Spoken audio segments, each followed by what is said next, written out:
don't put up with sex in an empty body. Hi, welcome to Lily Love Coach. Sex and the empty body. It happens often in long-term marriages. Women view sex, or can, as a marital duty or obligation.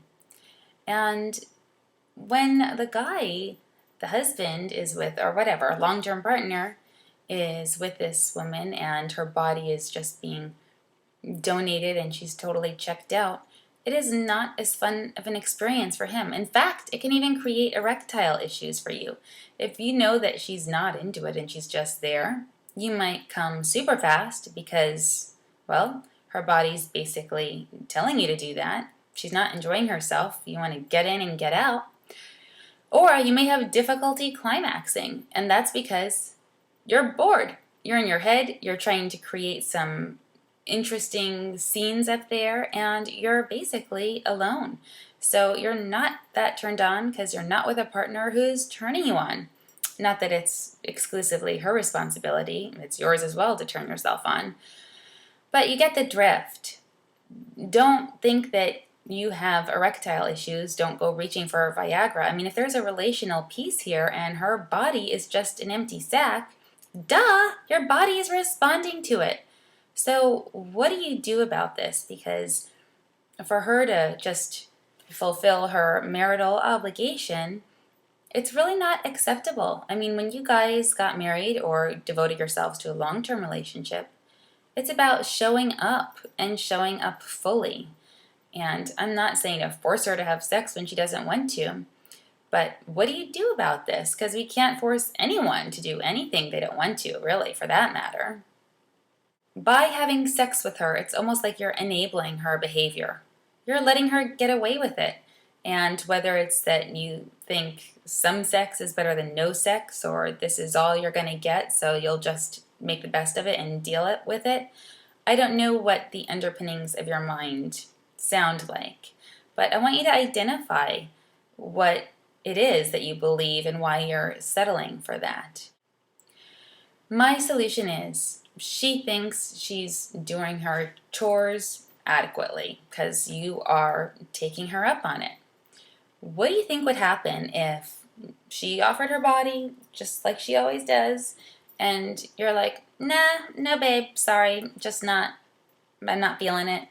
The empty molted insect remains, don't do it for me anymore. Whatever, use your own humor. But it's going to put a different angle in her mind.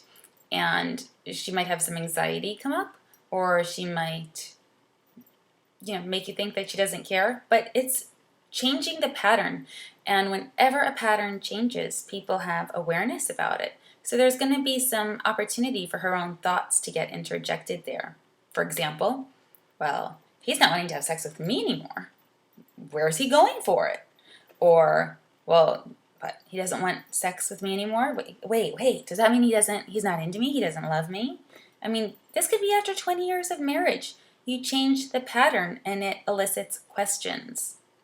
I can almost promise you that if your response changes, the behavior and the sexual connection will change as well. It might go back to what it currently looks like, but that's okay. You can change it again later. But really, just make a slightest little bit of difference.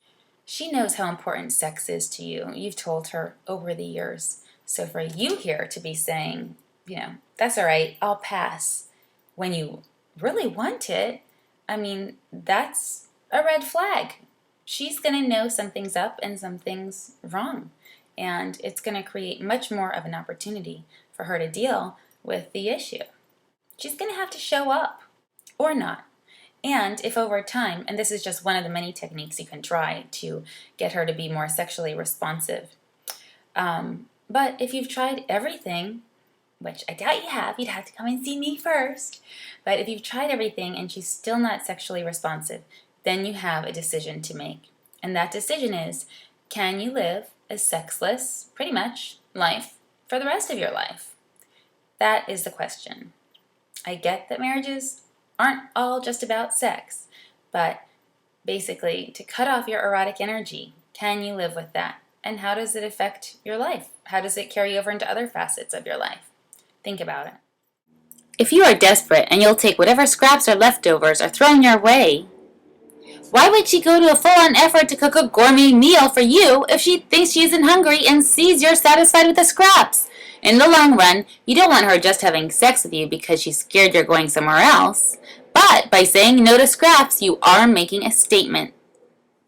She doesn't want you going to have dinner somewhere else, and if she thinks that's going to happen, she just might cook you gourmet. Stay tuned to find out how to get deeper levels of change to occur. How do you influence her to be hungry for gourmet too? Throw away the scraps! Lily Love Coach.